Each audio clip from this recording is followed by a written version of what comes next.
I've always been a bit of a loner, even as a kid. The name's Veronica, and I've got a knack for keeping myself busy. Don't get me wrong, I'm not antisocial or anything.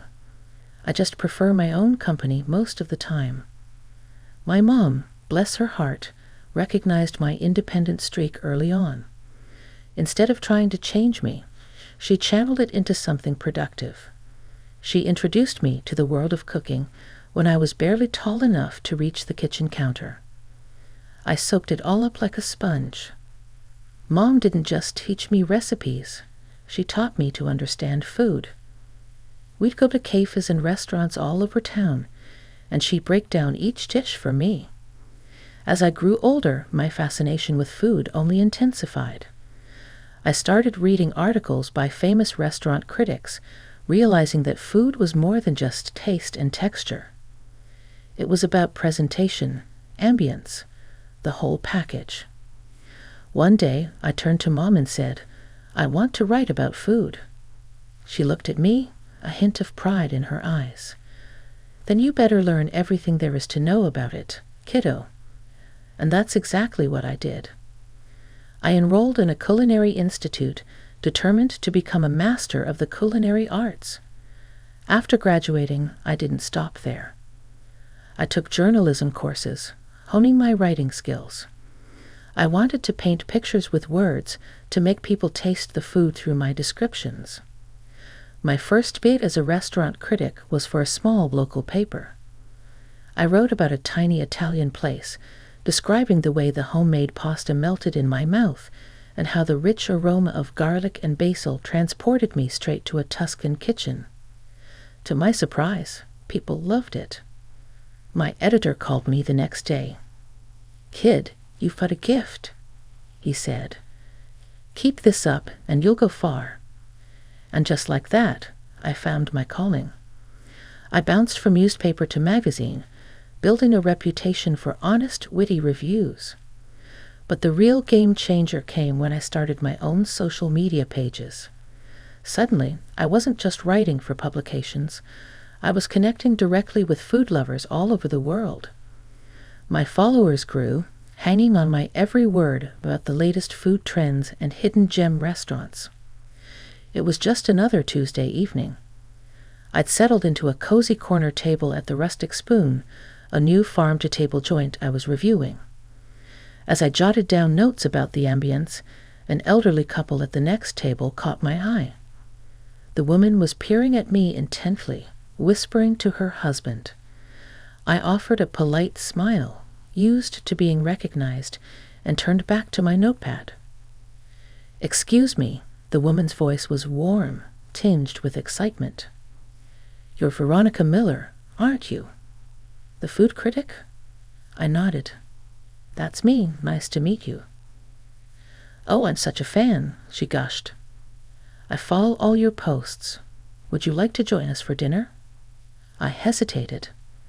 Normally, I prefer to dine alone when working, but something about the couple's genuine enthusiasm made me reconsider.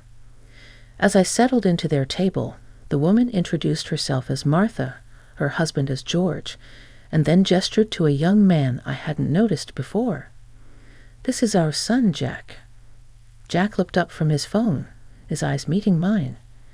"Hey," he said, a lopsided grin spreading across his face. "Nice to meet you." We fell into easy conversation. Martha and George were eager to hear about my recent travels, while Jack chimed in with witty comments that had me laughing despite myself. As the evening wore on, I found myself enjoying their company more than I'd expected. Jack, in particular, was easy to talk to. We discovered a shared love for obscure indie films and terrible puns. When it was time to leave, Jack hesitated. "Hey, would it be okay if I got your number? You know, in case I need restaurant recommendations or something." I felt a flutter in my stomach that had nothing to do with the meal I'd just eaten. "Sure," I heard myself say, "for restaurant recommendations." We started texting that very night. At first, it was just about food and restaurants, but soon we were talking about everything and anything. Our chats became the highlight of my day. A month later, Jack asked me out on a proper date, and I said yes without hesitation. Our first date was at a quirky little bistro I'd been meaning to try. As we sat across from each other, I realized how comfortable I felt with him. There was none of the awkwardness I'd come to expect from first dates. A year after we met, Jack proposed. It wasn't a grand, flashy affair. He knew that wasn't my style. Instead, he cooked me dinner, a valiant effort that ended with slightly charred steak and lumpy mashed potatoes, and asked me to marry him over dessert. How could I say no to that? We moved into my apartment after the wedding. We decided to be practical about our finances, creating a joint account for shared expenses. I contributed more, given my higher income, but we both felt it was fair. Living together revealed new sides of Jack. He had a habit of leaving dishes in the sink, his clothes strewn about, and his toothpaste tube was perpetually uncapped. Coffee mugs multiplied on every surface. I bit my tongue, reminding myself that I wasn't perfect either. It's just an adjustment period, I told myself. We'll find our rhythm. And slowly we did. Jack made an effort to tidy up more, and I learned to relax my standards a bit. It wasn't perfect, but it was ours.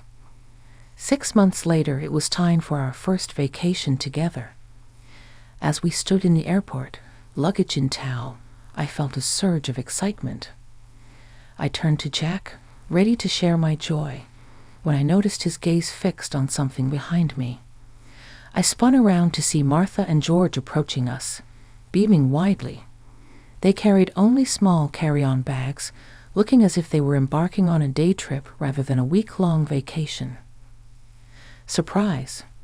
Martha exclaimed, pulling Jack into a hug. "We couldn't let you two lovebirds have all the fun, could we?" I felt my stomach drop. This wasn't part of the plan. I looked at Jack, hoping for some explanation, but he avoided my gaze. "It's a kind of a family tradition," he mumbled. "We always vacation together." I forced a smile, trying to mask my disappointment and frustration. "How nice," I managed to say. "But don't you need more luggage for a week-long trip?" George waved his hand dismissively. "Oh, we'll just pick up what we need there. No point in lugging around heavy suitcases, right?" The first few days of our vacation were a whirlwind. I focused on the positives, the beautiful scenery, the interesting flavor combinations I discovered, the warm hospitality of the locals. But as the days wore on, I couldn't help but notice how freely Martha and George spent money. They shopped like there was no tomorrow, ate at the fanciest places, and never seemed to worry about the bill. One evening, as we sat in yet another overpriced restaurant, I couldn't contain my curiosity any longer. I leaned towards Jack and whispered, "How can your parents afford all this? They're retired, aren't they?" Jack shifted uncomfortably in his seat. They're good with money," he mumbled, suddenly very interested in the menu. I wanted to press further, but Martha chose that moment to launch into a story about her bridge club, effectively ending our private conversation. As our vacation drew to a close, I found myself looking forward to returning home. The day after we returned, I decided to check our joint account, curious to see how much we'd spent. As I logged in, my eyes widened in shock. The balance was much lower than I'd expected, alarmingly so. "Jack, can you come here for a minute?" I called out, my voice tight. I turned the screen towards him. "Care to explain this?" Jack's face paled as he looked at the numbers.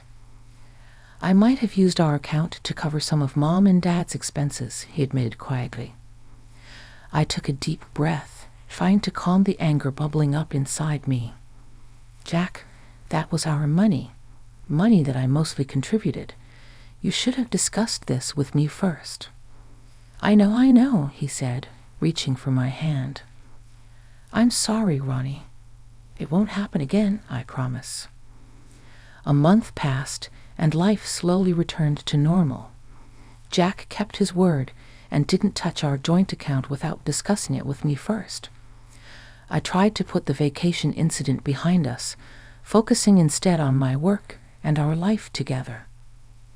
One crisp autumn evening, Jack came home with a spark of excitement in his eyes.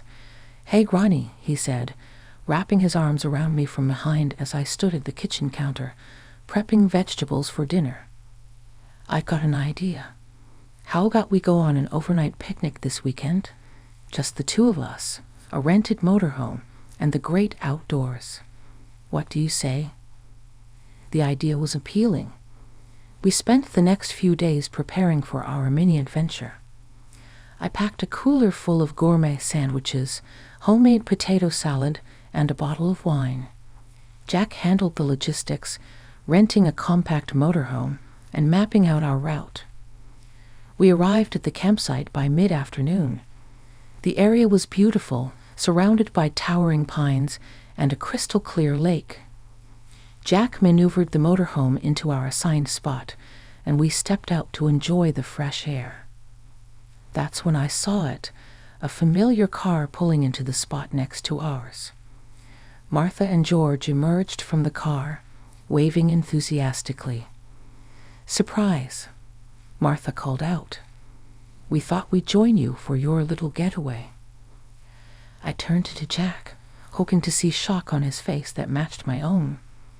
Instead, he looked sheepish, avoiding my gaze. "Jack," I said, my voice low and controlled, "did you tell them about our trip?" Before Jack could respond, Martha bustled over, pulling me into a tight hug. "Oh, isn't this exciting? A family camping trip." I forced a smile, noticing that once again they had arrived without any supplies. No tent, no food, not even a change of clothes. As the evening wore on, it became clear that our romantic getaway had turned into a family ordeal. Martha and George dominated the conversation, regaling us with stories of their past camping adventures. They helped themselves to our food and wine, leaving little for Jack and me. When it came time to sleep, another problem arose. Our compact motorhome wasn't designed for 4 adults, and Jack turned to his mother. "You and Dad take the bedroom. Ronnie and I will manage in the car." And so, instead of enjoying a cozy night in our rented motorhome, I found myself uncomfortably curled up in the back seat of our car, with Jack snoring softly in the front. The next morning, bleary-eyed and stiff from our awkward sleeping arrangements, I suggested to Jack that we cut our trip short. The drive home was tense, filled with awkward small talk and long stretches of silence. As soon as we arrived back at our apartment, Jack's parents bid us a cheerful goodbye, seemingly oblivious to the strain their presence had caused. Once they were gone, I turned to Jack. "We need to talk about this," I said firmly. He nodded, looking resigned. "I know. I'm sorry, Ronnie. I should have told you they were coming." "It's not just about that," I sighed. "It's about boundaries, Jack. Your parents can't keep barging into our lives like this. We need to set some ground rules." Jack nodded slowly. "You're right. I'll talk to them." A couple of days after our return, I was in the kitchen testing a new recipe when the doorbell rang. To my surprise, Martha and George were standing there, bright smiles on their faces, as if the vacation fiasco had never happened. "Veronica, dear," Martha exclaimed, giving me a quick hug as they bustled in. "We need your expertise. We were wondering if you could tell us which restaurants in the city have the most delicious dishes."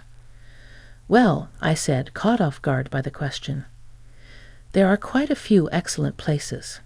The French Bistro downtown, Loup de Canard, is fantastic. And Sakura Sushi on 5th Avenue has some of the best sushi I've ever tasted. Why do you ask?" Martha's eyes gleamed with excitement. "Oh, we thought we'd keep an eye out for any open events at these restaurants, so we can go and eat for free." I turned to Jack, who had just walked into the room, hoping he'd back me up. But he just shrugged and said, "Come on, Ronnie, you've got to accept my parents as they are. No use trying to change them." I was speechless. This was crossing a line, wasn't it? But before I could formulate a response, Martha and George thanked me profusely and left, chattering excitedly about their plans to score free meals. A few days later, I was preparing for a review of a new upscale Italian restaurant, Bennett. As usual, I posted the details of my visit on my social media page, letting my followers know when and where they could expect my next review. The evening of the review arrived, and I settled into my table at Bennett, notebook in hand, ready to experience and evaluate the menu. I had just opened the wine list when I heard a familiar voice. "Well, hello there." I looked up to see Martha and George beaming at me as they sat down at my table without invitation. My heart sank. Martha picked up a menu and announced loudly, "I'm Veronica's mother-in-law, you know. We're here to enjoy the free meal with her." I felt my face grow hot with embarrassment. "Martha," I hissed, "please lower your voice. I'm here to work. You can't just show up like this." But Martha wasn't listening. She raised her voice even more. "Oh, don't be silly, dear. Everyone knows you food critics eat for free. Why shouldn't your family enjoy the perks too? We have every right to be here." I could feel the eyes of nearby diners on us. The head waiter was approaching our table, a concerned look on his face. This was quickly spiraling out of control. "Martha, George," I said, my voice low but firm, "I'm giving you one last warning. If you don't leave right now, I will have no choice but to call security. You are interfering with my work and causing a scene." Martha's face contorted with indignation. She stood up abruptly, her chair scraping loudly against the floor. "Well, I never," she exclaimed. "Is this how you treat family, Veronica?" As she gathered her purse, she turned to me one last time, her voice dripping with disappointment. "You know, I'm beginning to think I made a terrible mistake. I'm the one who told Jack to marry you. I followed your Facebook page and thought, now there's a girl who could help us enjoy the finer things in life. I thought you'd help us eat at fancy restaurants for free, maybe even support us a little. But clearly, I was wrong. If this is how you treat family, well, we're no longer interested in being part of yours." With that parting shot, Martha stormed out of the restaurant, George trailing behind her. The silence that followed was deafening. My hand shaking, I reached for my phone and dialed Jack's number. He picked up on the third ring. "Jack," I said, my voice barely above a whisper, "is it true? Did your mother really push you to marry me because she thought I'd provide for them?" There was a long pause on the other end of the line. Finally, Jack sighed. "Yes." He admitted, "Mom saw your success and thought, well, you know how she is. She insisted you'd be perfect for me, for us." I felt as if the floor had dropped out from under me. I hung up and turned to the head waiter, who had been hovering nearby. "I'm so sorry for the disturbance," I said. "I won't be able to complete my review tonight. Please extend my apologies to the chef." As I gathered my things, I pulled out my phone once more and quickly typed out an apology to my followers, explaining that due to unforeseen circumstances, my review of Belle and Nate would be postponed. The drive home was a blur. My mind was reeling, trying to process everything that had happened. When I walked through our apartment door, Jack was waiting for me, his face etched with worry. "Ronnie," he started, but I held up a hand, silencing him.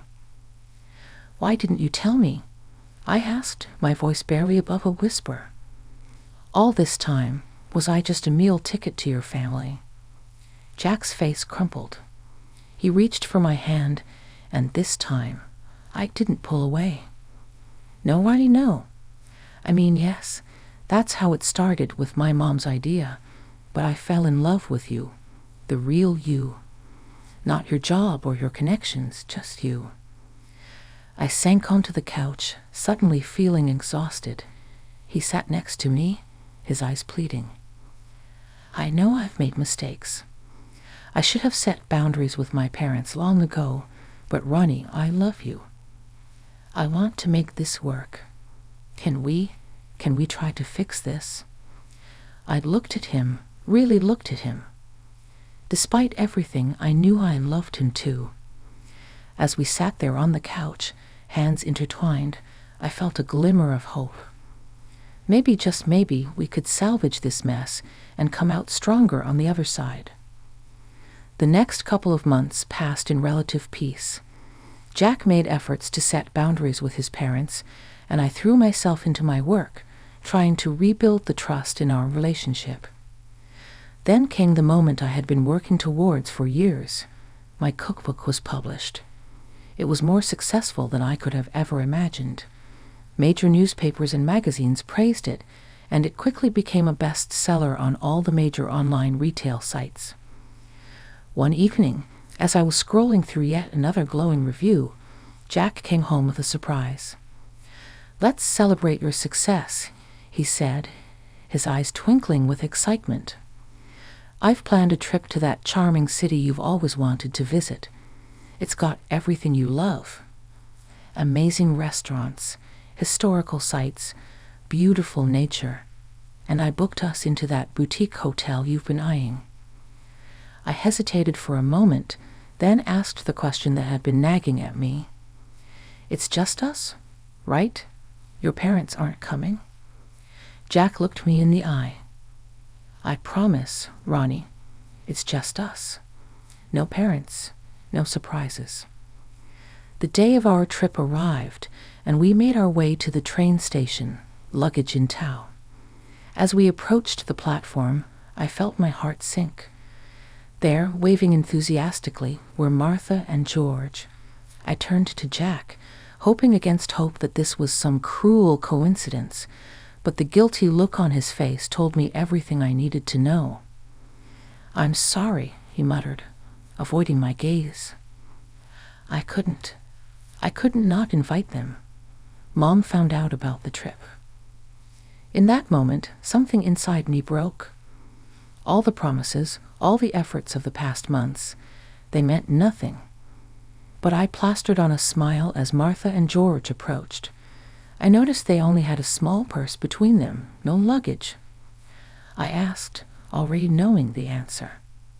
Martha waved her hand dismissively. "Oh, don't worry about that, dear. You'll take care of everything, won't you? After all, we're celebrating your success." As the announcement for boarding came over the loudspeaker, we made our way onto the train. As everyone settled into their seats, I stood up. "I'm just going to use the restroom before we depart," I said, grabbing my purse that contained my phone and documents. I stepped off the train, the cool air of the platform hitting my face. I stood there, watching as the train's doors closed, as the whistle blew, as it slowly began to pull away from the station. My phone buzzed in my purse, startling me out of my daze. Jack's name flashed on the screen. I took a deep breath and answered. "Ronnie, where are you?" Jack's panicked voice came through. "We're no longer on the same path, Jack," I replied, my voice steadier than I felt. "I'm divorcing you." I hung up without waiting for his answer. My hand shook slightly as I opened my banking app and blocked Jack's access to our joint account. Barely a minute passed before my phone rang again. This time, it was Martha. I held the phone away from my ear as she hurled insults and threats, demanding I pay for their trip and compensate them for emotional distress. When she finally paused for breath, I spoke calmly. "Martha, I'm not afraid of your threats or your comments. If you post any slanderous statements, I won't hesitate to take legal action." I blocked her number, then Jack's, and finally George's, for good measure. Taking a deep breath, I called a cab and headed home. The weekend passed in a blur of emotions and practicality. I packed Jack's belongings, contacted a lawyer, and drafted divorce papers. By Monday morning, I felt exhausted but resolute. The sound of a key in the lock made me tense. Jack walked in, looking disheveled and desperate. "Ronnie, please," he began, moving towards me with open arms. I stepped back, gesturing to the suitcases by the door. "Your things are packed. It's time for you to leave." His face crumpled. "You can't mean that." "Look, I've learned my lesson. I had a huge fight with my parents on the trip. I told them I wouldn't pay for them anymore. I'm not even speaking to them now. Please, give me another chance." I shook my head, handing him the divorce papers. "It's too late, Jack. This isn't just about your parents. It's about trust, respect, and the life I want to live. We want different things, and that's okay. But I can't do this anymore." After a long moment, he nodded, shoulders slumping in defeat. He picked up his suitcases and walked out, closing the door behind him with a final click. The following weeks were challenging but liberating. The divorce proceedings went smoothly, thanks to my meticulous documentation and Jack's apparent resignation. I threw myself into my work, finding solace in the kitchen and my writing. As the dust settled, I found myself alone again, but it wasn't the loneliness I had feared. I rediscovered joy in small pleasures, experimenting with new recipes, enjoying quiet evenings with a good book, and connecting with my followers without the shadow of familial expectations. One evening, as I sat on my balcony sipping a glass of wine and looking out at the city, I couldn't help but smile. Life hadn't turned out as I'd planned, but perhaps it had turned out exactly as it should. I was Veronica again, food critic, author, and most importantly, mistress of my own destiny.